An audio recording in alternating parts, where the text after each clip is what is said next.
Hey guys, tonight we wander through the crammed, chaotic streets of ancient cities, where every step feels like you're stepping into a living, breathing organism with a mind of its own. You probably won't survive this. Well, not without a bit of mental fortitude and maybe some nose plugs. You shuffle along the uneven cobblestones, dodging carts, goats, and the occasional noble strutting as if the entire city exists solely to admire them. Merchants shout over one another, hawking spices, textiles, and suspiciously sticky sweets that smell sweeter than they probably should. Somewhere behind you, a child yells at a cat and a dog snarls, probably over the same cat, or maybe over a piece of yesterday's bread that's been forgotten on the ground. So before you get comfortable, take a moment to like the video and subscribe. But only if you genuinely enjoy what I do here. And while you're at it, drop your location and local time in the comments. It's fascinating to see how many of you are probably experiencing your own little chaos, somewhere far from here. Now, dim the lights, maybe turn on a fan for that soft background hum, and let's ease into tonight's journey together. You wander deeper into the city, where the sounds layer into a chaotic symphony, cartwheels clattering over stones, haggling merchants, children shrieking, and someone's lute strumming somewhere in a dusty square. Scholars still argue whether this constant noise actually drove people mad, or if they just became immune, but you feel every decibel tugging at your patience. The city is alive, pulsing, and indifferent to your personal comfort. Your senses are assaulted from all angles, the stench of human and animal waste mingling with the tang of herbs from the market, the heat radiating from sun-baked stones, the occasional whiff of something sweet like honey or fruit that reminds you life isn't entirely unbearable here. You pass a street corner where a group of street performers juggles knives, much to the delight and terror of onlookers. One of them winks at you, perhaps a warning, perhaps a challenge. You notice how everyone's gaze constantly shifts between the performers, merchants, guards, and the odd passing noble. There's a rhythm to this chaos, almost like the city itself is conducting an orchestra, and you, unwillingly, are part of the ensemble. As you edge closer to the main square, the crowd thickens, and you start noticing the peculiar mix of clothing, accents, and luggage. Scholars still argue whether cities thrived because of their diversity or collapsed under its weight. And right now, you're on the fence. A merchant from across the street yells in a language you half recognize.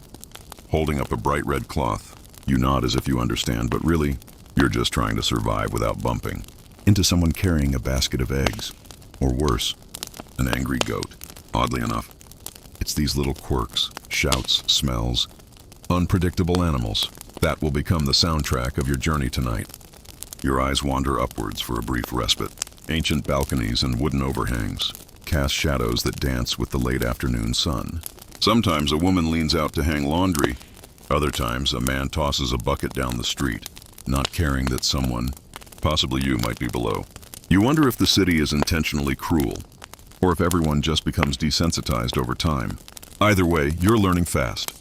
Every corner holds both danger and delight. By now you're adjusting to the sensory overload. You can almost predict the next sound: a cart hitting a pothole, a goat bleating, someone laughing too loudly. But surprises still sneak in. A sudden shout from a nearby alleyway makes your heart skip. You peek in curious, only to find a small boy chasing a chicken. You chuckle to yourself, realizing this is the type of minor chaos that keeps life interesting here. As the sun begins to dip, shadows grow longer and the city takes on a new personality. Merchants start packing up. The smell of cooking fires drifts through alleys, and torchlight begins flickering in the squares. You sense an unspoken agreement among the citizens. Daytime frenzy slows, but nighttime mischief is just beginning. Scholars still argue whether people of ancient cities feared the night more than the day, and judging by the occasional stray dog lurking in the corners, you can see why. Somewhere in the distance, a bell tolls, marking a public announcement or perhaps someone's misfortune. You can't quite tell. You realize that being in this city is like being inside a story that's constantly rewriting itself, full of unexpected characters, hidden dramas, and scents that tell you more than the architecture ever could. Oddly enough, you find comfort in it, even if it's a bit terrifying.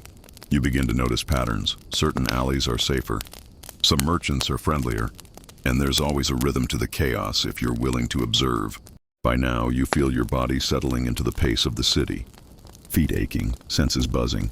You start to appreciate the strange intimacy of urban life. The way neighbors yell at each other over fences, The way cats weave through legs like tiny shadows. The way every misstep teaches a lesson. A rat scurries past and for a moment, you feel a kinship with it, both of you trying to survive in this living maze of stone and wood. As dusk melts into night, the streetlights, or torches, more accurately, cast an amber glow. Shadows stretch and mingle, creating shapes that might be real or might just be tricks of your imagination. Scholars still argue whether fear of urban darkness shaped the architecture of ancient cities, but you're certain it shaped your heartbeat. You take a deep breath, letting the smells, sounds, and tiny shocks of the streets settle around you, and prepare for the next phase of this sleepless adventure. Deeper exploration, stranger sights, and the secrets that only the night can reveal. You take a hesitant step down a narrow alley, and immediately the city's stench greets you like an old, unwelcoming friend.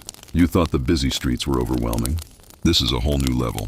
The mingling aromas of human waste, rotting food, animal droppings, and smoke from cooking fires make you pause, almost questioning your life choices. Somewhere in the distance, a goat groans over what you hope is a particularly smelly pile, while a cat weaves between your ankles, apparently immune to the chaos around it. Scholars still argue whether people simply adapted to these smells, or if they had secret rituals to mask them. And you're starting to wonder if you'd need a lifetime of training to survive unflinching.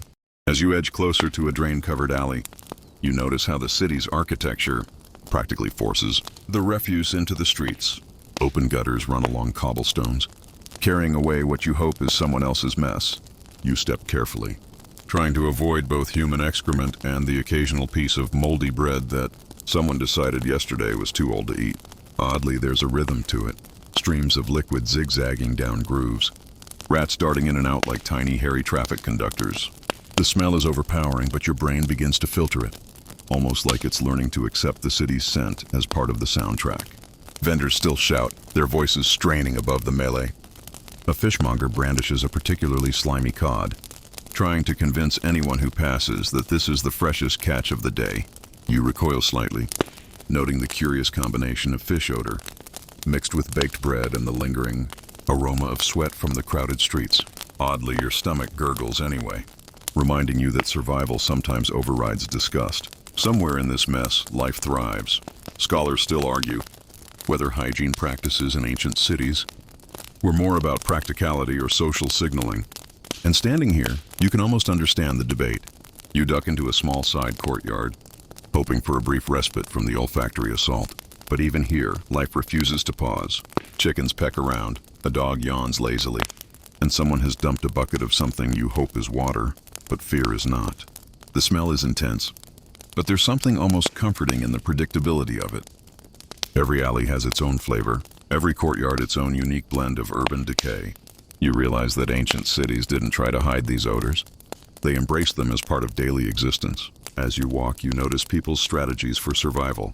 Women carry bundles over their noses, children dart past puddles, and merchants sprinkle herbs or rose water to cover less pleasant scents. Scholars still argue whether these methods were widespread or only accessible to the wealthy. But you can see the ingenuity in small acts. A handful of lavender petals tossed into a basket, a bit of vinegar dabbed onto a cloth. Odd little tricks, but surprisingly effective, at least for a few seconds. A sudden shout pulls your attention to a man chasing a runaway pig. The animal squeals, twisting between barrels and crates, leaving behind a trail of, well, you can guess. The crowd parts, some laughing, others groaning, but everyone seems resigned to these daily hazards. You feel a strange camaraderie forming with the locals, united not by wealth or status, but by sheer endurance. The stench, chaos, and constant minor emergencies are leveling forces. Nobody gets a break, and somehow that's comforting. Moving on, you pass an open-air bakery, the sweet scent of fresh bread, temporarily overpowering the city's natural aroma. You inhale deeply, relishing the rare moment of olfactory relief, only to realize that a stray dog has already claimed the crumbs you were imagining eating. Oddly, life in the city balances between moments of delight and constant reminders of mortality. Scholars still argue whether ancient urban residents appreciated these little pleasures consciously or just accepted them as fleeting happiness. But you're certain that right now, this sweet smell is a highlight of your day. By late afternoon, you notice that the sun exaggerates the stench, heating streets, trash, and sweat into a pungent fog. People fan themselves with whatever they can find, Children splash through puddles, and merchants continue their shouting matches over prices and quality. The city feels alive in every sense, messy, chaotic, and unapologetic. You feel a strange respect for its resilience, oddly enough. There's an unspoken etiquette here. Everyone steps lightly around each other's spaces, tries to avoid stepping on someone's pile of misfortune, and somehow amidst the chaos, manages to survive. You duck into a narrow corner to avoid a cart, carrying a barrel of something suspiciously liquid, and notice the tiny insects thriving in the warmth. Scholars still argue about how cities managed pests before modern sanitation, and as you watch the tiny armies of flies and beetles navigating their way through the street, you start to appreciate their efficiency. Every pile, puddle, and patch of garbage has its purpose in the ecosystem of the city, whether you like it or not. As dusk approaches, lanterns flicker on, casting uneven light on cobblestones still glistening with the day's refuse. You realize that the city's smell doesn't fade. It changes. It morphs into something more muted but still present. A reminder that this environment never truly sleeps. Oddly, you feel your senses relaxing, having grown accustomed to the constant assault. You're learning the city's rhythms, the flow of life and decay, and the subtle cues that signal safety or danger in a place that could easily overwhelm an unprepared traveler. By the time night fully settles, you step into a slightly cleaner street, where the stench is reduced but never gone. You can hear distant chatter, the faint clink of coins, and the occasional bark or meow. You realize that the city's smell is part of its identity, its personality, and you've survived long enough to understand, if not entirely appreciate it. Scholars still argue whether ancient urbanites loved or simply tolerated the daily stink, but for you, it's become a defining feature of this sleepless adventure. The sun has dipped below the horizon, and the city slips into a different personality, one that's darker, quieter, yet somehow louder if you know what to listen for. Shadows stretch across the uneven cobblestones, and every flickering torch creates shapes that might be statues, or something far more sinister. You probably won't survive the night if you're not careful. And yet, there's a strange thrill in the uncertainty. You step lightly, listening to the distant clatter of shutters, the scuff of boots, and the occasional bark of a stray dog that seems far too big to be friendly. Scholars still argue whether the fear of night drove architectural innovation in ancient cities, and judging by the towering wooden overhangs and narrow alleys, you begin to see the logic. The first thing you notice is how sound transforms in darkness. Daytime noise, merchants shouting, carts rolling, children laughing, mutates into mysterious echoes. A branch snapping somewhere in the alley sounds like it's right behind you, and every clink of metal carries a threat you can't quite see. Oddly, your imagination becomes your guide. You start predicting patterns. The low hum of conversation indicates a safe path, while sudden silence suggests danger ahead. The city, once chaotic, now feels like a living maze designed to test your senses. A sudden rustle near a barrel makes your heart leap. You freeze, every muscle tense. It's just a cat, probably hunting the same rats you've seen darting through the day, but the adrenaline surge reminds you how the city's night amplifies every sound and movement. Scholars still argue whether ancient urban residents lived in constant anxiety at night or simply developed remarkable composure. And for now, you side with the latter, if only by forcing yourself to stay calm. You continue down a narrow alley, noticing shadows that seem to move independently of the torchlight. Someone or something lurks just out of sight, their presence hinted at by a creaking door or the whisper of fabric. You realize that the fear of the unseen is a tool the city uses against all who traverse it after dark.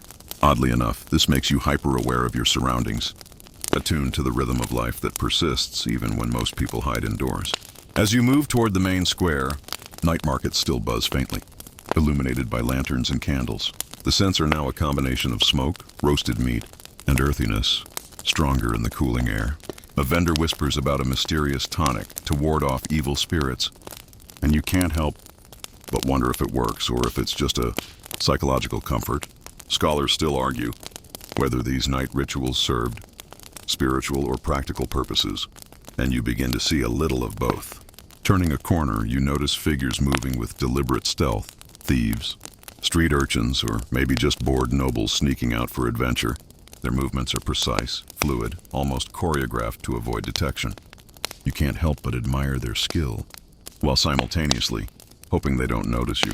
Oddly, this constant presence of potential danger makes you feel more alive. The city doesn't lull you into comfort.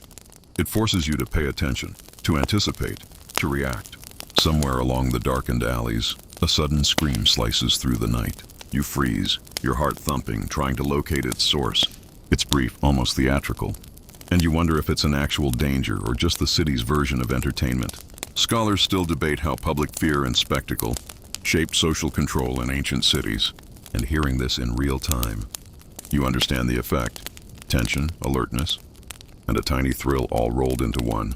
You keep moving, noticing the change in the air as night deepens. The daytime warmth dissipates, leaving a chill that creeps into your bones. You wrap a cloak tighter around your shoulders, aware that vulnerability is not just a feeling here, it's tangible. Rats scurry along the edges of the streets, and the occasional dog patrols silently, judging intruders with low growls. Oddly enough, these creatures become allies of sorts, signaling safe paths and potential hazards if you know how to read them. The architecture itself becomes a threat and a guide. Overhanging balconies, narrow staircases, and darkened doorways conceal mysteries or mischief. You notice the subtle signs of human activity, a faint glow behind a shuttered window, a whispered conversation in a courtyard. Scholars still argue whether city layouts were intentionally labyrinthine to confuse outsiders, or if it was simply the byproduct of growth and wandering these streets. You appreciate both possibilities. Every step brings a mix of exhilaration and caution. You hear a distant bell marking the hour, and its echo seems to warn you as much as inform you. A stray torchlight flickers in an alley, revealing shapes that vanish when you blink. You realize that the night is teaching you lessons: awareness, patience, and the strange poetry of survival. Oddly, you start to feel almost at home, despite, or perhaps because of, the city's relentless dark energy. By the time you reach a slightly open plaza, the city's rhythm becomes hypnotic. You notice people still moving, guards patrolling, merchants cleaning up, stray animals claiming territory. Even in darkness, the pulse of life continues, relentless and indifferent. Scholars still debate whether ancient cities were more dangerous than modern ones at night. But standing here, you sense that danger was woven into everyday existence, a constant, shaping force that demanded respect.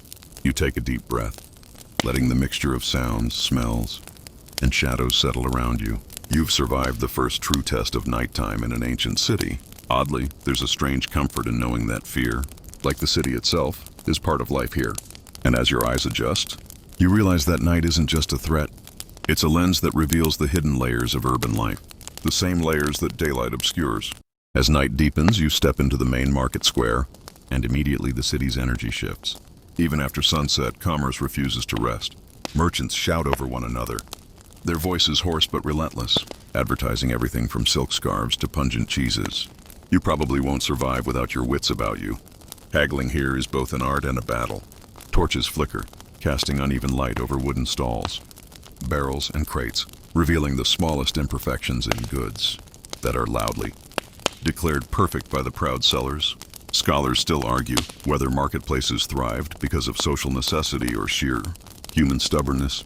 In standing here, you can feel a little of both. You wander past a vegetable stall, noticing a curious mix of fresh produce and something that probably shouldn't be eaten. The carrots look fine, but the leafy greens are covered in dust and flecks of, well, something unidentifiable. A vendor leans close, pointing at a particularly bent carrot, claiming it's the rarest and most flavorful of the season.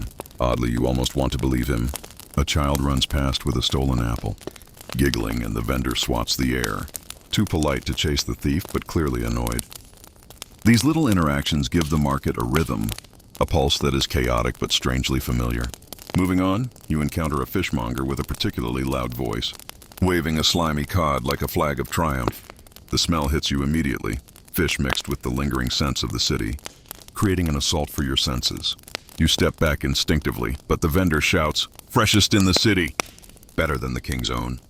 Oddly enough, you can almost picture a royal table somewhere enjoying this very fish, oblivious to the chaos that brought it here. Scholars still debate whether the theatricality of merchants was essential for sales, or just a cultural flourish. And watching this display, you start to think a little bit of both is true. As you move deeper into the square, pickpockets and street thieves become impossible to ignore. A boy with quick hands slips between your legs, attempting a deft grab at your coin pouch. You catch the movement out of the corner of your eye, heart racing, and step aside. The crowd barely notices. City life is a constant balancing act of alertness and trust. Oddly, these small risks make the market feel alive, a place where every transaction carries a mix of opportunity and danger. You pause by a textile stall, where bolts of fabric hang like colorful walls. A merchant enthusiastically demonstrates a scarf, tossing it over a passerby's shoulders, and suddenly a small argument erupts over price. Shouts escalate, gestures fly, and within moments a crowd gathers, watching the negotiation like a performance. Scholars still argue whether markets function primarily as centers of trade or as hubs of social interaction, and seeing this lively drama, you're beginning to suspect it's impossible to separate the two. The aroma of roasted meats wafts from a nearby food stall. Skewers sizzle over open flames, fat dripping onto coals with a hiss that sounds like applause. You almost forget the chaos for a moment, inhaling the scent, imagining biting into something that isn't covered in dust or questionable debris. Oddly, even amidst the grime, you realize that taste and smell were just as important as wealth here. The simplest pleasures helped people endure the city's madness. Moving toward a quieter corner, you notice foreign merchants displaying exotic goods, glass beads, spices from distant lands, strange powders in small pouches. Their accents are thick, words twisted and unfamiliar, yet the gestures are universal. Scholars still debate how globalization, even in small forms, shaped the economy and culture of ancient cities. Right now, you appreciate how these unfamiliar elements add flavor to the market, literally and metaphorically reminding you that the city is a hub of constant movement and connection. You witness a merchant dramatically unveiling a new shipment of honey, shiny and golden, coaxing customers with exaggerated claims. "Health, beauty, power," he shouts. A skeptical customer pokes the jar with a finger, only to be rebuffed with theatrical indignation. Oddly, you admire the spectacle, realizing that the drama itself is part of the market's currency. People don't just come here to buy goods. They come for stories, performances, and the occasional moment of clever trickery. By now, night has thickened, and lantern light creates pockets of shadow where bargains and scams coexist. You notice a small group whispering in an alley, possibly plotting a minor theft, while across the square, a musician strikes up, a tune that blends with the calls of merchants and the laughter of children. Scholars still argue whether ancient markets were more about trade or theater, and you can't help but agree with both perspectives. Oddly, the chaos is comforting. It's predictable in its unpredictability, a paradox that becomes strangely mesmerizing. As you prepare to leave the main square, the market's pulse slows, though not entirely. Merchants begin packing crates, children run home, and the smell of smoke mingles with the lingering aromas of food and animals. Yet you know that tomorrow the cycle will begin again. Almost identical, yet slightly different, like a city breathing in rhythm with its inhabitants. Oddly, you feel privileged to witness this nightly spectacle, surviving through noise, scents, and schemes, and somehow learning the unspoken rules of commerce and survival. You step away from the fading chaos of the market and notice a gathering in the town square, where curiosity draws you in. The city loves a spectacle, and tonight it's the public punishment of a petty thief. People cluster around the wooden platform, craning their necks to see justice delivered in the most humiliating way possible. You probably won't survive this level of social scrutiny without wincing. Yet the crowd's energy is strangely intoxicating. Scholars still argue whether public punishments primarily served as deterrence or as entertainment for the masses. And watching the proceedings, you begin to see how both motives intertwine seamlessly. The thief, a wiry man with dirt-streaked cheeks, is strapped into the stocks. He wobbles slightly, catching glimpses of the crowd, some of whom laugh, others jeer, and a few offer sympathetic looks that are almost lost in the surrounding uproar. Oddly, the city seems to relish this kind of ritual, treating humiliation as a shared experience. Nearby, a merchant tosses a few coins into a small tin, claiming it's for the upkeep of justice, though you suspect it's more about participating in the theater than civic responsibility. As you move closer, you notice a different scene unfolding beside the main spectacle, a public shaming of someone accused of scandalous behavior, perhaps a dispute between neighbors, or a betrayal within a merchant guild. Torches cast long shadows, and the accused flails, trying to explain or deny. But the crowd's attention is merciless. Oddly, the sound of their voices, the shouting, gasping, and occasional laughter blends into a rhythm, almost musical, that underscores the city's relentless fascination with drama. Scholars still debate whether this communal involvement fostered social cohesion or simply reinforced fear. And standing here, you realize it probably did both. Nearby, children mimic the punishment, using sticks to reenact the scene, while their parents shake their heads or chuckle. You watch the juxtaposition of innocence and social indoctrination and can't help but marvel at how deeply these rituals penetrate the everyday life of the city. The smell of sweat, dust, and straw mingles with the occasional waft of cooking fires from nearby alleys, reminding you that life goes on relentlessly, even amidst spectacle and humiliation. A shout draws your attention to a minor altercation among the spectators. Someone steps on another's foot. A petty argument erupts, escalating with colorful insults and exaggerated gestures. The original spectacle continues unaffected, and the crowd seems to feed off this micro-drama as much as the punishment itself. Oddly, you feel part of this complex dance of human emotion, a silent observer absorbing the lessons of power, fear, and social hierarchy. Scholars still argue whether such public shaming was psychologically effective in curbing crime. And judging by the crowd's engagement, you suspect the effectiveness lay more in performance than deterrence. You notice the city guards overseeing the scene, tense but discreet, ensuring the spectacle doesn't spiral into true chaos. Their eyes flick between participants, spectators, and potential troublemakers. Oddly, these figures, who might otherwise intimidate, seem to have become part of the evening's theater, their presence accepted as another predictable element in the unfolding story. You begin to notice subtle cues, a guard adjusting a helmet, another muttering to a colleague. Tiny gestures that speak volumes about the social choreography. Beyond the main platform, a rumor circulates among the crowd. A noble's scandalous affair, a merchant caught cheating on taxes, a baker accused of poisoning bread. Whispers snake through the audience, feeding curiosity and speculation. Oddly, it feels like the city exists to share these stories, binding citizens through shared knowledge, outrage, and amusement. Scholars still argue whether rumor and gossip were a form of informal law enforcement or purely entertainment. And from your vantage point, it's hard to tell where one ends and the other begins. As the night deepens, punishments grow more dramatic. A man accused of stealing a chicken is forced to parade through the streets, wearing a sign declaring his crime. The absurdity is almost comical. Yet you can sense the underlying tension, the fine line between ridicule and danger. Oddly, this blend of fear and humor mirrors the city itself. Vibrant, unpredictable, and full of contradictions. You feel a strange empathy for the punished, and at the same time, you understand the unspoken social rules that make the city function. From the edges of the square, you observe reactions across generations. Elders shake their heads, youths laugh too loudly, and children try to imitate adult behavior without fully grasping its implications. You notice how the city educates its inhabitants in subtle ways, through spectacle, fear, and mimicry. Scholars still debate how deeply such public rituals shaped moral behavior over lifetimes. And as you watch, you realize that participation, whether as observer or mimic, is as important as the punishment itself. By the time the spectacle winds down, the city feels alive with residual energy. People disperse slowly, exchanging gossip, laughter, or quiet sighs, while guards and organizers begin the slow process of restoring order. Oddly, you feel almost like a participant in this grand play, even if you've done nothing but watch. The city's justice is as much about observation and experience as it is about punishment itself. Scholars still argue about the morality of public spectacle, but tonight, you've seen how deeply it's woven into the rhythm of urban life, and how survival here depends as much on awareness as on skill.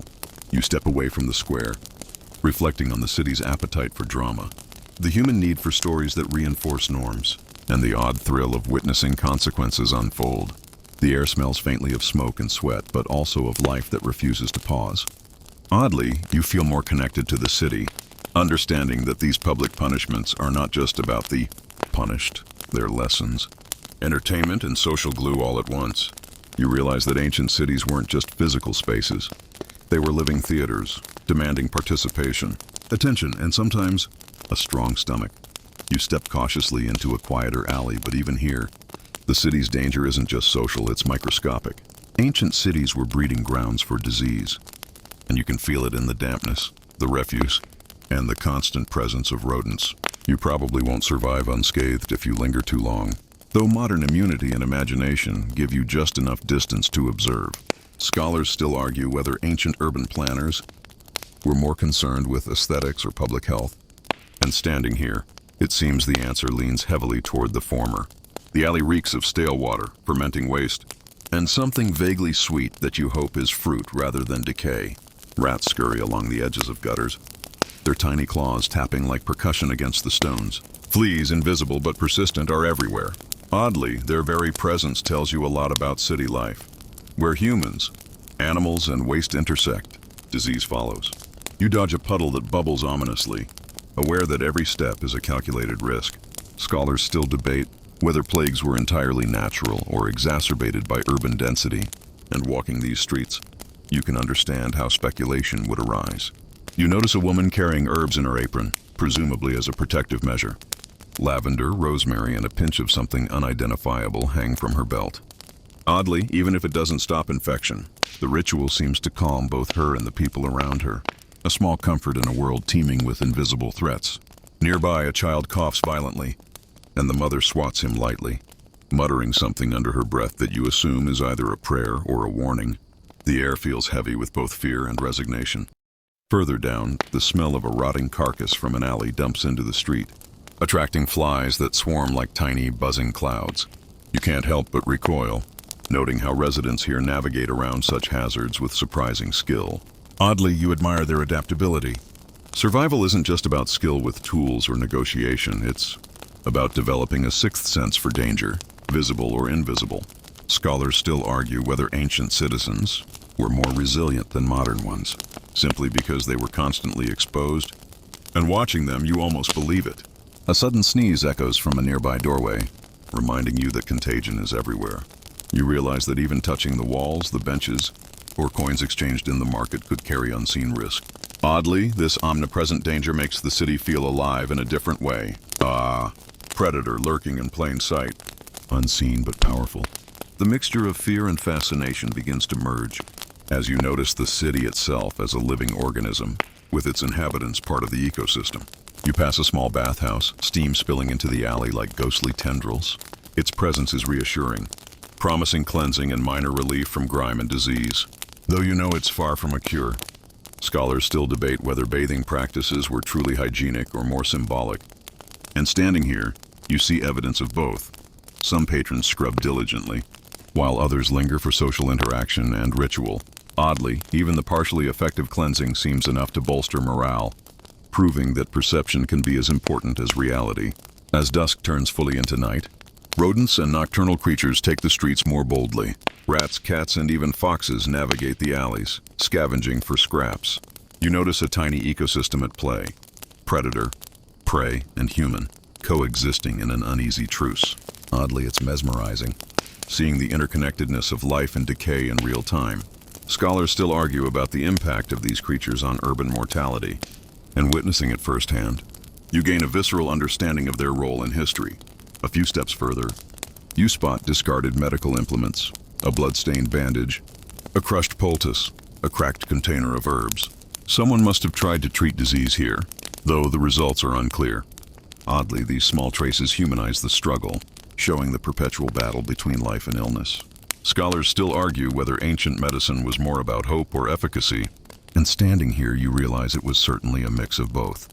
The alley narrows, drains overflow, and water trickles along stones with an eerie, constant gurgle. You notice small puddles teeming with insects, which in turn attract predators like birds and cats. Oddly, it's like observing a living laboratory, where every puddle, spill, and pile of waste contributes to the city's invisible choreography of survival. Scholars still argue whether these conditions accelerated social innovations, like waste management and quarantine practices. And you can see both sides of the debate in every corner. By nightfall, the threat of disease is omnipresent but invisible, a quiet reminder that survival in ancient cities was as much about avoidance and intuition as it was about strength or cunning. Oddly, the fear itself becomes a rhythm, a pulse you learn to read. Walking these streets, you understand how people navigated danger daily, developing subtle cues, instincts, and rituals that modern city dwellers would never recognize. As you exit the alley and step onto a slightly cleaner road, the air feels different, less oppressive but still heavy with the memory of grime, illness, and life persisting against the odds. You take a deep breath, appreciating both the fragility and resilience of urban life. Scholars still argue about how much ancient disease shaped societies versus how much human adaptability shaped survival. And standing here, you can see that it's a continuous interplay. Oddly, there's comfort in acknowledging that the city's darkness and danger are inseparable from its vibrancy and life.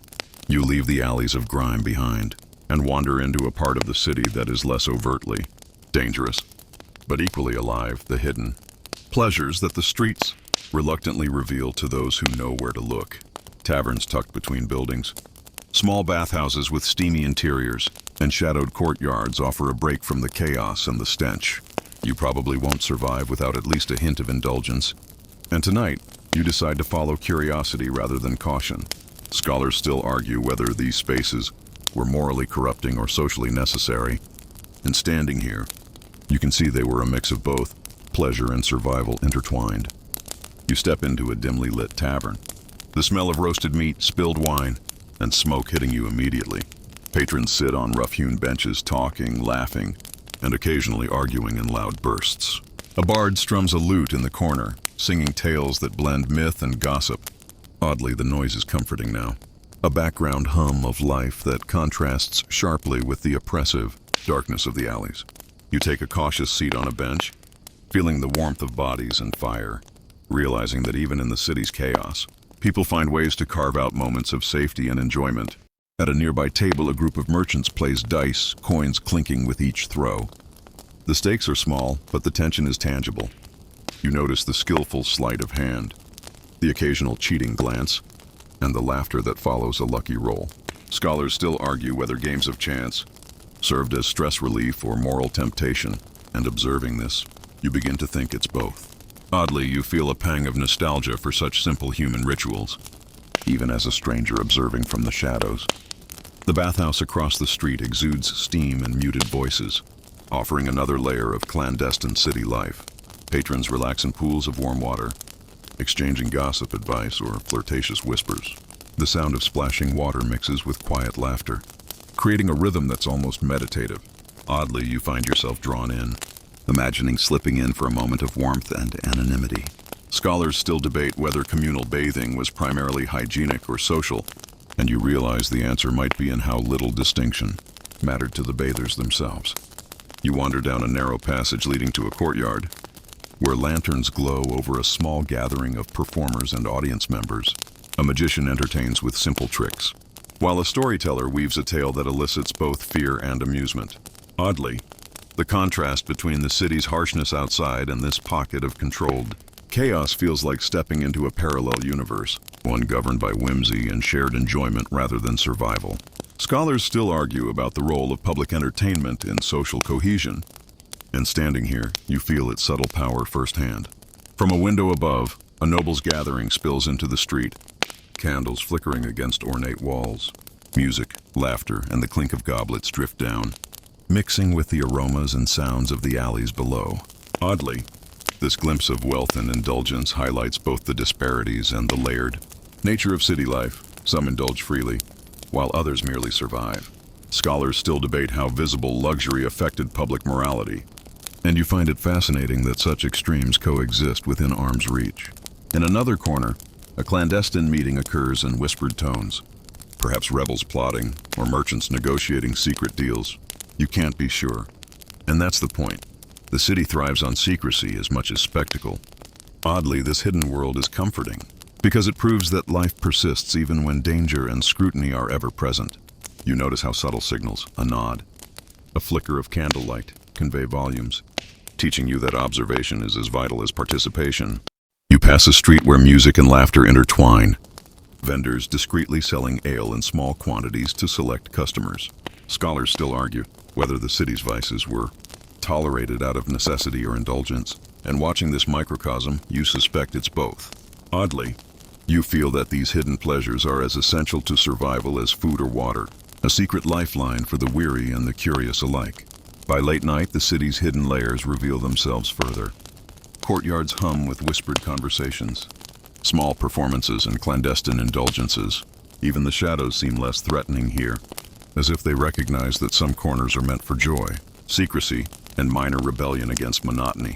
Oddly, you feel privileged to witness this, as though the city itself is confiding in you, sharing its subtle pleasures for those willing to look. You step back into the cool night air, carrying the sounds, scents, and warmth of these secret spaces with you. Oddly, you feel more connected to the city, aware that its survival depends not just on chaos and fear, but on these hidden pockets of relief and human ingenuity.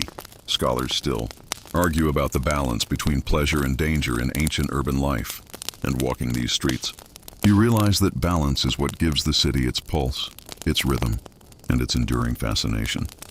You leave the cozy hum of hidden pleasures behind and find yourself gazing upward at the city's towering, precarious architecture.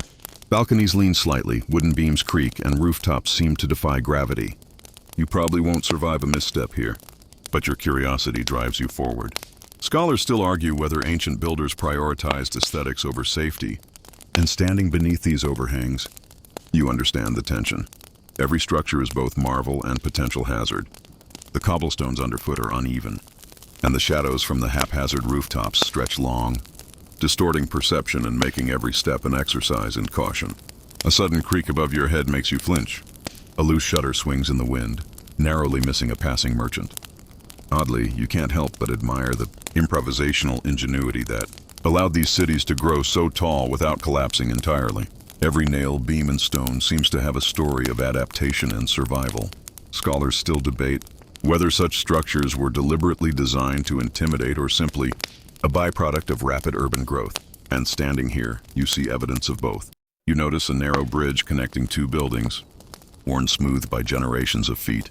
Someone, perhaps a courier or daring child, scurries across, balancing precariously as shadows dance around them. Oddly, you realize that danger in architecture isn't always accidental. Sometimes it's integrated into daily life, teaching inhabitants constant vigilance. Below, a cart rattles past, the driver oblivious to the possibility of debris falling from above, while you navigate the street like a tightrope walker of awareness. The smell of freshly cut timber and damp stone mixes with the lingering urban odors, creating a complex sensory palette. Scholars still argue whether urban expansion was constrained by available materials or by social hierarchies, and observing the variety of wood, brick, and stone used in neighboring structures, you sense that both factors played a role. Oddly, the mixture of materials, though haphazard, gives the city character, a patchwork, testament to human creativity and adaptation. You pause at a crumbling wall where vines and moss have taken root in the cracks. Small insects crawl across the surface, oblivious to the potential danger above and below. Oddly, the decay doesn't feel neglected. It feels alive, a reminder that even imperfection has its place in the city's ecosystem. Scholars still debate whether maintenance was driven by necessity or pride, and the careful attention evident in some areas versus complete neglect in others suggests a blend of both motivations. A sudden clatter from above sends you ducking instinctively. A loose tile or a small piece of timber tumbles to the ground, narrowly missing a passerby. Oddly, the near miss doesn't instill fear so much as respect for the precarious balance of city life. You realize that navigation here isn't just about moving forward. It's about observation, anticipation, and understanding the subtle cues that hint at danger. Scholars still argue whether citizens developed heightened spatial awareness due to such hazards, and your experience suggests that daily survival required exactly that skill. Further down, you encounter a narrow staircase winding between two buildings, uneven and worn. People ascend and descend cautiously, exchanging polite nods when paths cross. Oddly, this dance of movement, synchronized yet chaotic, feels like a ritual of survival, an unspoken agreement between inhabitants. Scholars still debate whether such street layouts were intentional to control movement or merely a consequence of rapid expansion. And standing here, you sense the combination of design and necessity. You glance up at overhanging balconies adorned with hanging laundry. Shadows twist and sway with the nighttime breeze, and for a moment you mistake them for figures watching you. Oddly, these small domestic touches, clothes, pots, and personal belongings, soften the intimidating architecture, reminding you that life continues amidst the potential hazards. Scholars still argue whether urban density enhanced social cohesion or amplified danger, and the sight of human activity clinging to precarious structures suggests a little of both. A faint creaking noise draws your attention to a wooden beam that looks dangerously frayed. A child climbs down from a nearby balcony, stepping carefully over cracks. Oddly, you're both impressed and terrified by their confidence, realizing that the city itself teaches lessons about balance, risk, and adaptation. Scholars still debate whether such skills were instinctual or taught, but observation suggests a mix of natural caution and learned experience. By late night, the interplay of architecture and shadows creates a labyrinthine effect. Alleyways appear longer, rooftops loom taller, and every step feels charged with potential consequences. Oddly, you feel exhilarated navigating these streets, aware that the city's beauty and danger are inseparable. The precarious structures tell stories of human ingenuity, resilience, and a constant negotiation with gravity and time. Scholars still argue whether urban planning prioritized efficiency or spectacle. And walking here, you sense it was always a balance of both, with life itself as the ultimate test. You step back into a slightly wider street, reflecting on the lessons of balance and vigilance. The night has transformed the city from a mere collection of buildings into a living entity, each creaking beam and tilting wall a character in the story of survival. Oddly, you feel a thrill of respect for both the inhabitants and the architects who created this delicate, dangerous, and endlessly fascinating environment. The city's streets have quieted, but life pulses in hidden corners. Nocturnal creatures emerge, turning the city into a shadowy ecosystem. Rats scuttle across the cobblestones, their tiny claws clattering like drumbeats. Stray dogs patrol alleys, growling low warnings to any trespassers. You probably won't survive a misstep if you underestimate them. But you move cautiously, fascinated by the rhythms of this urban wilderness. Scholars still argue whether cities inadvertently fostered predator-prey dynamics or if people deliberately tolerated them. And seeing the delicate balance firsthand, you start to understand both sides. A sudden rustle in the gutters makes your heart leap. A rat, fat from scavenging human waste, darts into a shadow. Oddly, you marvel at its confidence and adaptability, a reminder that survival doesn't belong solely to humans. Across the street, a cat slips silently between barrels, eyes gleaming in torchlight.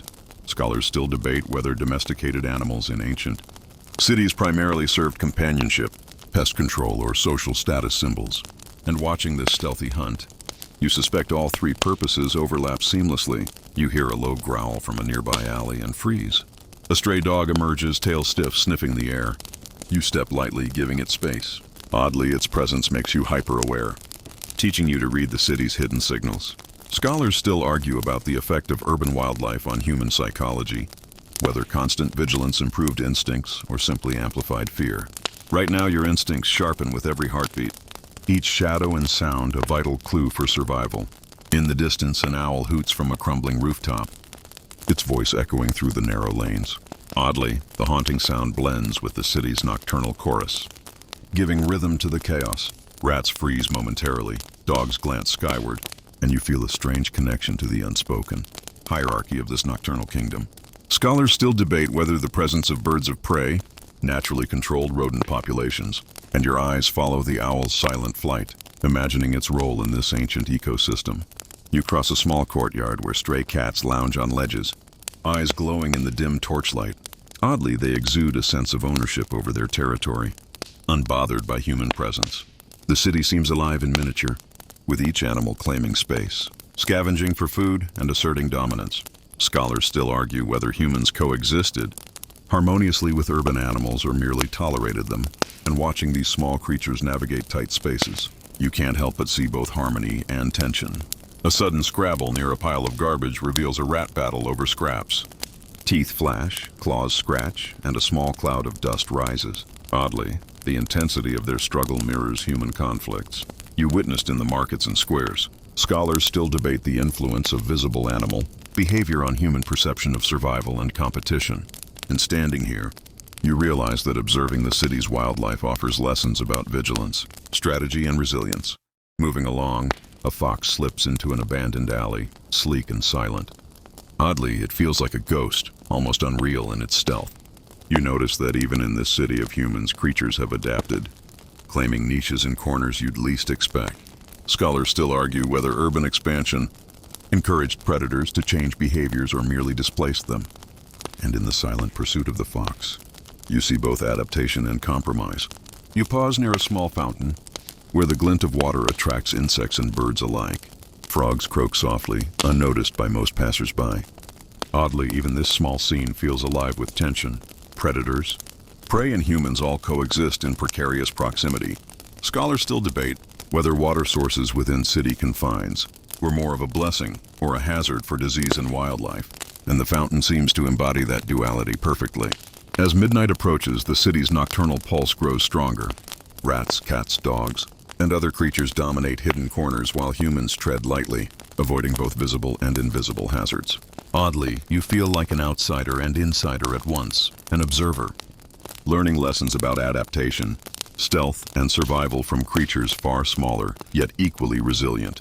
Scholars still argue about the role of urban wildlife in shaping human routines, and watching their movements, you understand the answer lies in coexistence, observation, and respect. You step into a slightly wider street, where shadows are fewer but sounds more complex. A distant rooster crows prematurely, dogs bark sporadically, and insects hum in a chorus of life and caution.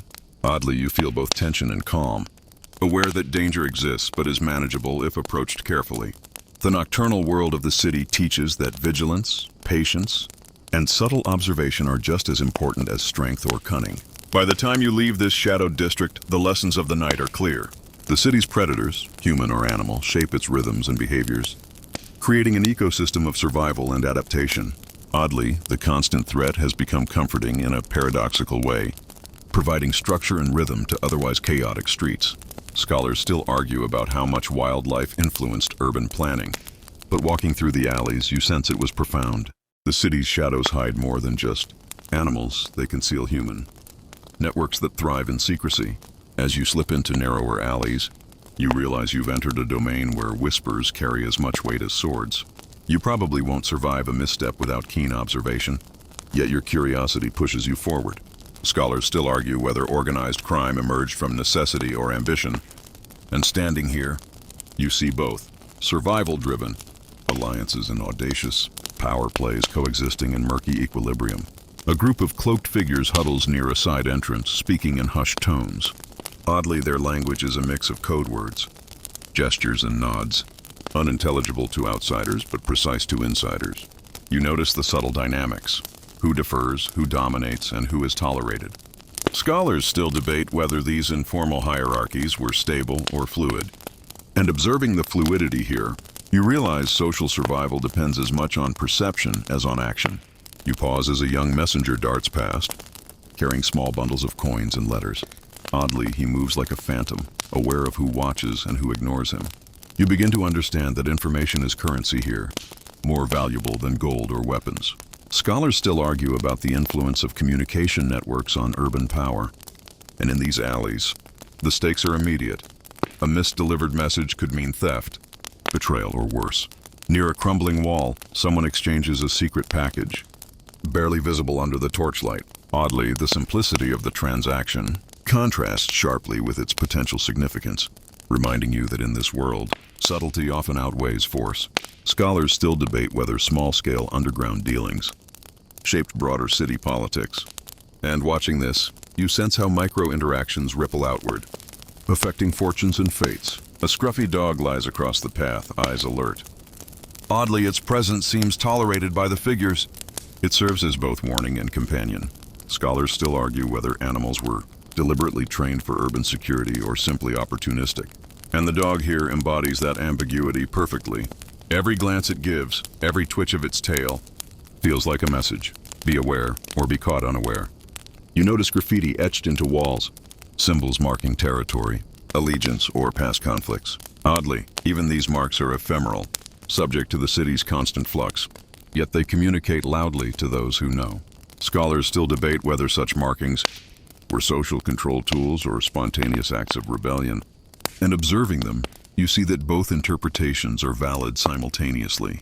From a shadowed doorway, a skilled pickpocket trains an apprentice, demonstrating wrist flicks and the subtle art of distraction. Oddly, this mentorship mirrors formal schooling, complete with observation, repetition, and correction. Scholars still argue whether criminal knowledge passed between generations was as structured as guild instruction. And witnessing the precision here, you sense that even survival in the shadows requires discipline and attention. A small fire glows in a recessed alcove, surrounded by conspirators plotting routes, heists, or protection schemes. Oddly, the firelight flickers across faces, revealing expressions of tension, calculation, and fleeting camaraderie. Scholars still debate the role of informal power networks in maintaining social order, suggesting that these underworlds were sometimes stabilizing forces rather than purely chaotic. Standing here, you see that even shadowed alliances adhere to rules and hierarchies. You hear footsteps echoing nearby, prompting a quick assessment. Friend or foe? Oddly, the tension sharpens your senses, teaching you that the city is alive with signals both overt and subtle. Scholars still argue whether urban danger heightened human perception, and in this moment, you feel the truth. Constant vigilance is survival's silent companion. By midnight, alliances solidify in whispers. Contracts made without ink. Promises enforced through reputation. Oddly, the underworld mirrors legitimate society. Power, trust, betrayal, and negotiation define every interaction. Scholars still debate whether such networks ultimately destabilized or strengthened the city. And walking these alleys, you realize the answer is inseparable from observation and adaptability. You step back into a slightly wider street, the distant hum of nightlife reminding you of normalcy, yet the lessons linger. The city's hidden alliances are its lifeblood, shaping movement, commerce, and survival. Oddly, you feel a strange reassurance. Even in darkness, order exists if you know how to read it. Scholars still argue about the impact of informal networks on governance. And standing here, you appreciate the subtle balance between chaos and structure. You leave the shadowed alleys of underworld dealings behind, and are drawn toward the soft glow of lanterns and torchlight, marking the city's nocturnal festivals. Even at night, the city breathes culture, devotion, and celebration. You probably won't survive without getting swept up in the rhythms of drums, chants, and laughter, yet your curiosity propels you forward. Scholars still argue whether festivals primarily reinforced social cohesion or served as outlets for chaos. And standing here, it feels like a mix of both, a structured celebration layered with spontaneous human expression. You step into a courtyard filled with dancers and musicians, their movements reflecting traditions passed through generations. Oddly, some dancers wear masks that are grotesque yet mesmerizing, exaggerating facial expressions for dramatic effect. Scholars still debate whether masks were purely ceremonial or intended to scare away spirits. And watching the swirling figures, you sense both purposes merging seamlessly. The air is heavy with incense, smoke curling upward and mingling with the scent of roasted nuts and spiced wine, creating a sensory tapestry you can't easily ignore. A troop of children perform a mock battle, wooden swords clashing in a playful yet disciplined rhythm. Oddly, the audience reacts with genuine excitement, laughter, and occasional applause, as if these tiny warriors mirror adult conflicts in miniature. Scholars still argue whether early participation in ritual, drama taught moral lessons or reinforced hierarchy. And standing here, you feel that both are true. The children learn timing, courage, and social awareness while entertaining the crowd. Near a small temple, priests conduct a midnight ceremony, chanting in unison while swinging censers of fragrant smoke. Oddly, their voices carry a hypnotic quality, weaving through the night and capturing the attention of even the most distracted passerby. Scholars still debate whether ritual chanting held mystical power or served as a psychological tool to unify participants. And hearing it, you begin to understand the subtle influence of shared sound and rhythm on the human psyche. A group of masked revelers parades through narrow streets, drums pounding, bells jingling, and torches held high. Oddly, some onlookers join spontaneously, swept up in the energy and spectacle. Scholars still argue about the role of spontaneous participation in structured festivals, suggesting that collective engagement both reinforced and destabilized social norms. You notice that the line between observer and participant blurs easily here, and you find yourself moving with the crowd, caught in the festival's irresistible current. In a quieter square, a ritual of light unfolds, lanterns released into the sky, flickering like stars in miniature. Oddly, the serene beauty contrasts sharply with the raucous sounds you left behind, reminding you that the city's nights are layered with varying tempos and emotional tones. Scholars still debate whether such visual spectacles served as spiritual devotion, communal celebration, or symbolic assertion of urban identity. And the glowing lanterns seem to answer in all three ways at once. You notice vendors selling ritualistic items, small charms, tokens, and edible treats meant to honor deities or bring luck. Oddly, the commercial aspect doesn't diminish the spirituality. Rather, it integrates it into daily life, showing the interplay of economy, culture, and belief. Scholars still argue about the commodification of religious practice in urban settings, and observing the eager exchanges, you realize that human needs, spiritual, social, and material, intersect effortlessly in these nighttime rituals. A group of musicians performs a haunting melody, using unusual instruments, wooden flutes, stringed lyres, and drums with uneven skins. Oddly, the slightly off-key tones add charm rather than discord, creating an ambiance that is both captivating and slightly unsettling. Scholars still debate whether imperfect instruments reflect resource limitations or aesthetic preference, and hearing this blend, you suspect it's a little of both, giving the city its unique sonic fingerprint. By midnight, the energy in the streets fluctuates, ebbing from chaotic celebrations to pockets of quiet devotion. Oddly, you feel both exhilarated and calm, swept along by human creativity and ritual. Scholars still argue whether collective experiences, like festivals, strengthen community bonds or distract from civic duties. And standing here, you realize they do both, reminding citizens of their shared humanity, while allowing moments of personal reflection. You wander toward the edge of the festival, noticing subtle interactions in shadows, secret glances, whispered jokes, minor flirtations, and unspoken agreements. Oddly, these small exchanges feel as integral to the ritual as the music or the fire. Scholars still debate the social functions of these hidden dynamics, and you begin to see the festival as both public spectacle and intimate network, a duality that defines much of urban nocturnal life. As you step away from the celebration, the night air feels charged yet calm, carrying the lingering sense of incense, roasted treats, and human presence. Oddly, the layers of music, dance, ritual, and whispered interactions create a rhythm you can carry with you, a pulse of urban life that never truly sleeps. Scholars still argue whether nocturnal festivals had lasting societal impact or were ephemeral joys, and walking through the quiet streets, you feel evidence of both, history and experience, mingled in the subtle glow of torchlight. You step away from the fading festival lights and into streets where the night brings out a different rhythm, one of vigilance and subtle danger. The city sleeps uneasily, and you probably won't survive ignorance here.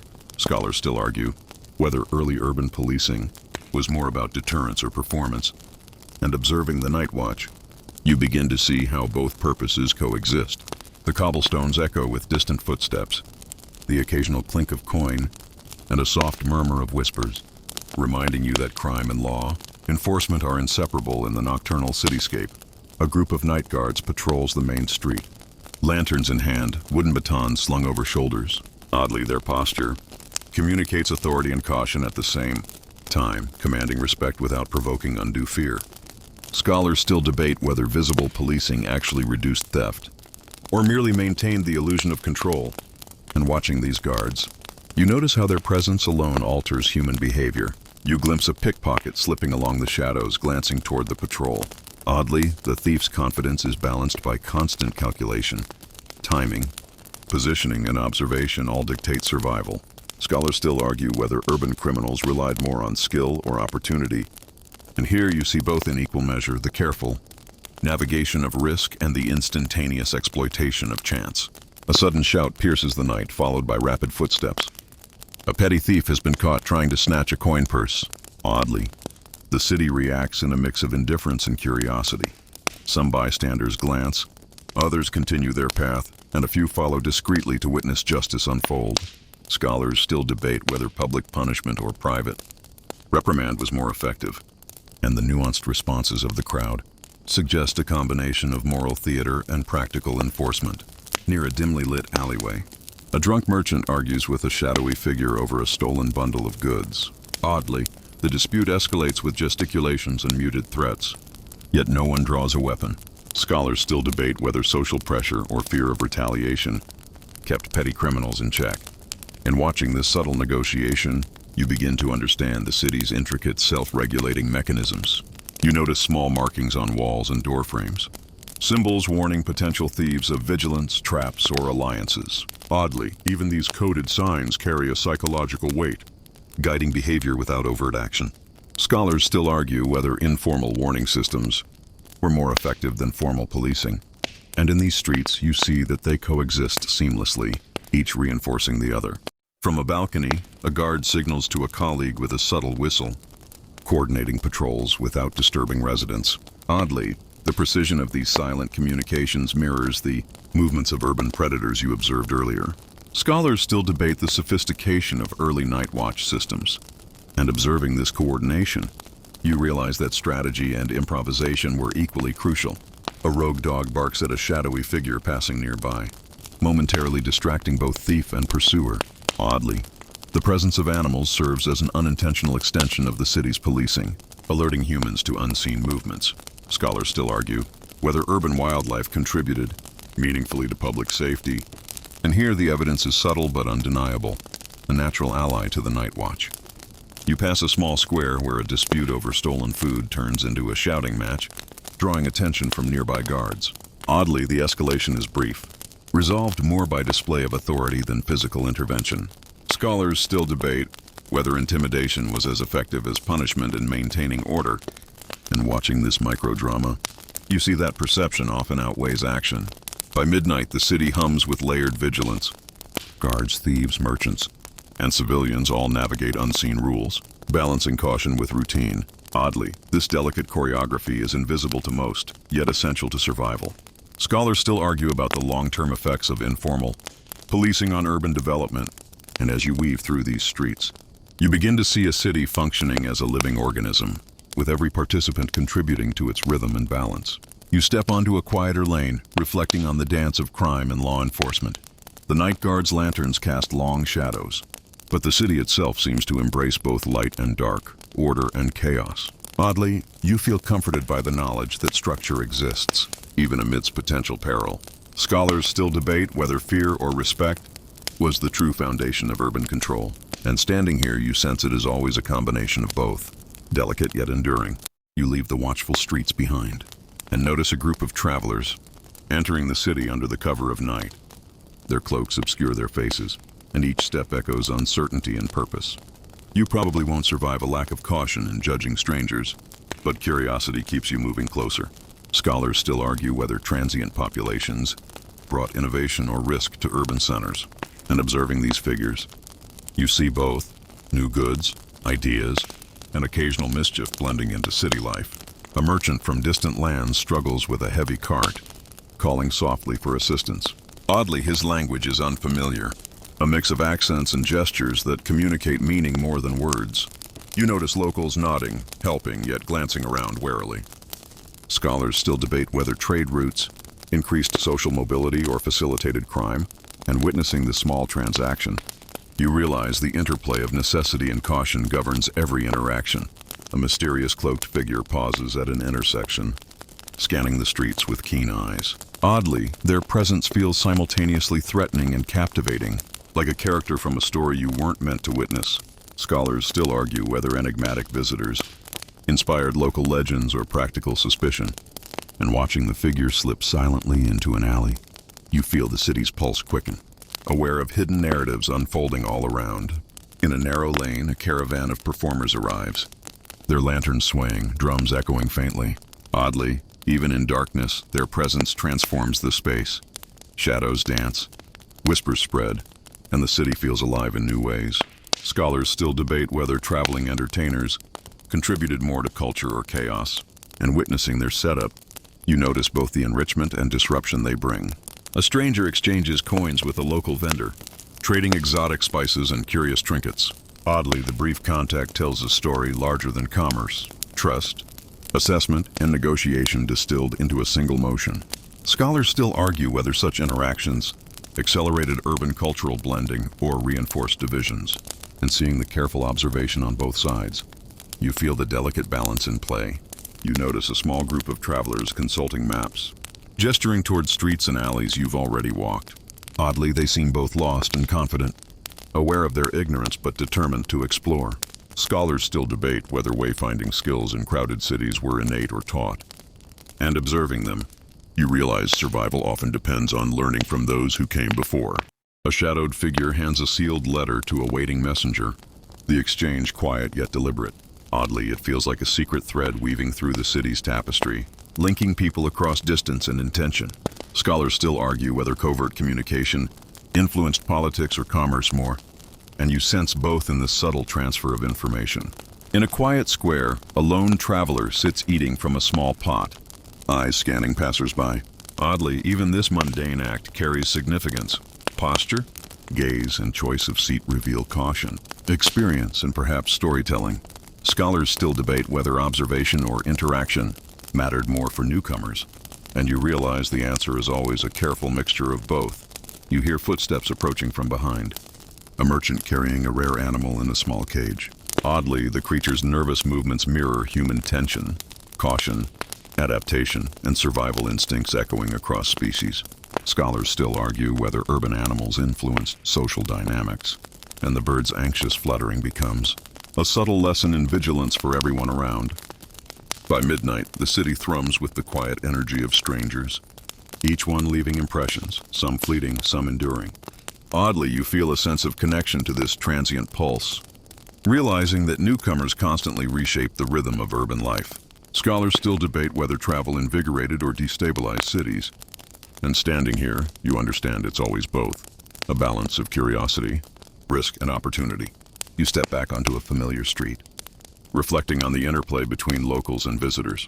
Oddly, the city feels larger and smaller at the same time.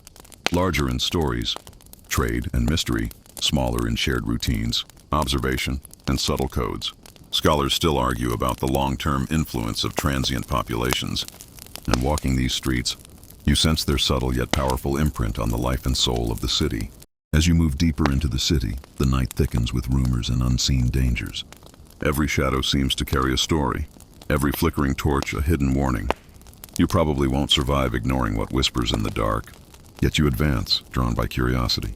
Scholars still argue whether urban legends were mere superstition or social tools, and walking these streets, you feel that both are true. Fear and fascination, intertwined in a delicate nocturnal dance. You hear snippets of conversation from open windows, tales of thieves, mysterious strangers, and sudden disappearances. Oddly, the stories are vivid, sometimes contradictory, yet they shape how people move and act. Scholars still debate whether gossip was a survival mechanism or simply entertainment, and noticing how seriously passersby react, you realize it functions as both, a map of caution and a narrative playground. A figure cloaked in rags hisses a warning as you pass. Oddly, you can't tell if they are truth-teller or trickster, yet their sudden presence makes your heartbeat quicken. Scholars still argue whether nocturnal warnings were protective signals or instruments of social control. And here the ambiguity itself teaches vigilance, knowing that not everything, or everyone, can be trusted. You notice a small shrine tucked into a dark alley, adorned with candles and scraps of offerings. Oddly, even the tiniest spiritual gesture seems to influence the night. People slow their pace, whisper prayers, or throw a coin without thinking. Scholars still debate whether urban legends surrounding spirits reinforced moral behavior or merely added mystery. And observing this, you sense that belief, even partial, shapes movement and survival. A rat skitters past, narrowly avoiding a puddle. Oddly, its quick reflexes mirror the caution humans exercise navigating rumors and threats. Scholars still argue whether observing animals heightened human perception of danger, and seeing how residents mirror these instincts, you notice a subtle interplay. Humans learn from both shadows and the creatures that share them. In a quiet courtyard, voices rise in whispered speculation about a vanished merchant. Oddly, the story grows with each retelling, details becoming more elaborate and menacing. Scholars still debate the social function of urban legends, whether they warned, entertained, or manipulated, and standing here, you realize that their persistence reinforces caution while offering a thrill of danger from a safe distance. A sudden clang echoes from a distant alley, drawing attention and speculation. Oddly, the sound itself carries a story, a fallen shutter, a scuffle, or perhaps something more sinister. Scholars still argue whether spontaneous urban noises fueled imagination or reflected real risk. And experiencing the jolt firsthand, you sense how perception and reality blur at night. You pass an abandoned warehouse, windows shattered, walls scrawled with cryptic marks.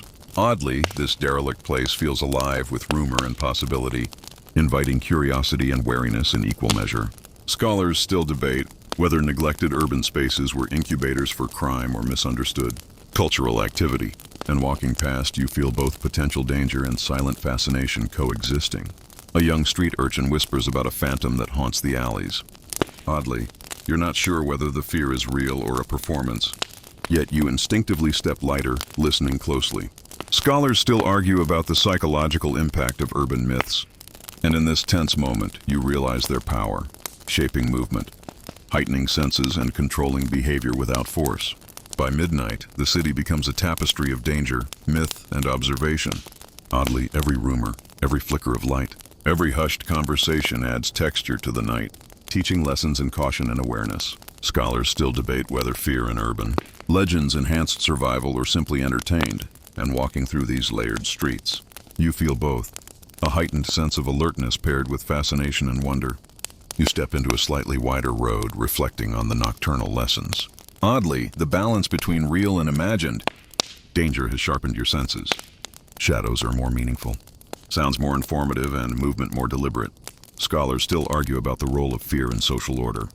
And here, in the living labyrinth of rumor and reality, you sense that it is both a teacher and a companion, guiding the rhythm of the city's night. You linger in the last shadows of the city night, feeling the subtle shift as dawn creeps toward the horizon. The nocturnal pulse softens, lanterns dim, and faint sunlight begins to kiss the rooftops. You probably won't survive ignoring this transition. The streets themselves change character in the first light. Scholars still argue whether urban rhythms shifted naturally or were socially imposed. And standing here, you sense both. The city wakes as much by habit as by the slow intrusion of day. A vendor rolls up a shutter, revealing crates of fruits and grains. Oddly, the smell of fresh produce mingles with lingering smoke from torches, a sensory bridge between night and day. Scholars still debate whether morning commerce primarily restored order or simply continued survival routines. And observing the rhythmic activity, you realize it's inseparable from both, the heartbeat of human endeavor moving seamlessly into daylight. You notice children stretching and yawning, weaving through early risers carrying water, milk, or supplies. Oddly, their energy feels contagious, a subtle reminder that even the most worn city must renew itself. Scholars still argue whether youth engagement in morning chores fostered civic responsibility or merely labor contribution. And seeing their small, focused movements, you suspect both, responsibility tempered by necessity. A street sweeper hums quietly, brushing away remnants of the nocturnal world, leaves, spilled ale, and discarded scraps. Oddly, this mundane act seems sacred. The first clean sweep of the day, marking a boundary between chaos and order. Scholars still debate whether such rituals were symbolic or practical, and observing the careful method of movement, you sense a rhythm and intent behind every gesture. From a small balcony, laundry flutters in the early breeze, sun glinting on wet cloth. Oddly, it feels like a silent signal. Life persists. Human routines are resilient, and the city endures beyond its night-long stories. Scholars still argue whether domestic rhythms stabilized community cohesion, and seeing the interplay of wind, cloth, and sunlight, you appreciate how subtle patterns reinforce continuity in urban life. You pass a baker lighting ovens, the scent of fresh bread spreading through narrow lanes. Oddly, the warmth and aroma seem to stitch the community back together. A gentle transition from tension and shadows to sustenance and comfort. Scholars still debate whether such morning rituals were primarily economic or social. And standing here, you realize the distinction blurs. Survival, routine, and culture merge effortlessly. A messenger runs past, clutching a sealed letter to a distant part of the city.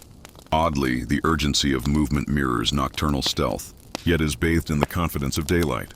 Scholars still argue whether daily errands carried social influence or mere logistical necessity, and noticing the cadence of hurried steps, you understand that communication drives both continuity and connection.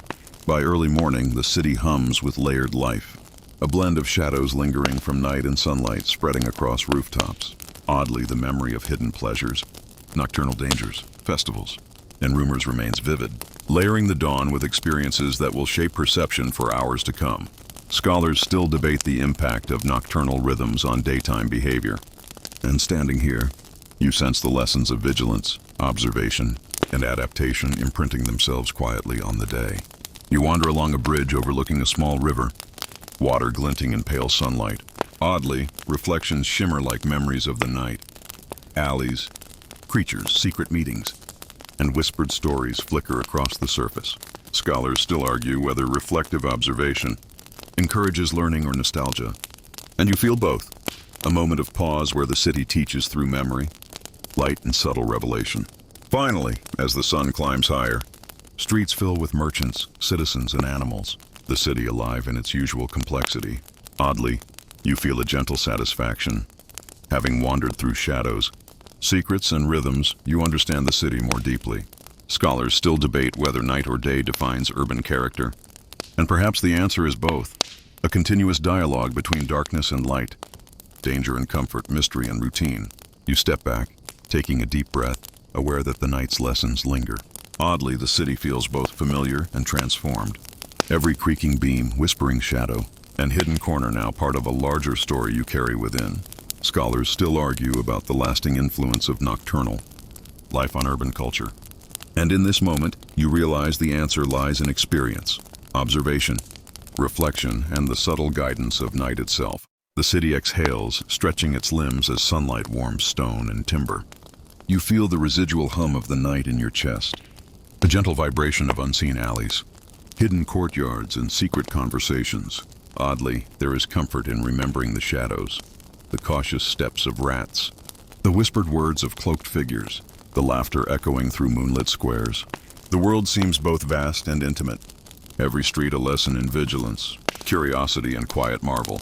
You walk slowly, letting the soft morning light brush your face, imagining the smells of bakeries, the rustle of laundry, and the distant murmur of awakening markets. Oddly, the city feels like a living memory, carrying both peril and delight, danger and beauty in its stones and air. Scholars might argue endlessly about the interpretation of urban nights, yet you sense a truth that is beyond debate. Life persists, lessons endure, and experience is the wisest teacher. The gentle flow of a river or canal nearby mirrors the rhythm of the night, now calm, reflective, yet full of the history of movement and shadow. Oddly, you realize that even in quiet, the city is alive, speaking softly to those who pause to listen. The alleys, rooftops, and courtyards whisper continuity, reminding you that every night shapes the day, every shadow teaches, and every creature, human or animal, leaves a trace. You exhale, letting tension melt into awareness, feeling the subtle harmony of observation and reflection. Oddly, the night's chaos now comforts you, a rhythm stored beneath the surface, ready to be recalled whenever needed. The city sleeps briefly, then stirs with promise, and you carry the pulse of nocturnal life within you. A gentle hum to accompany every step. End of script. Sweet dreams.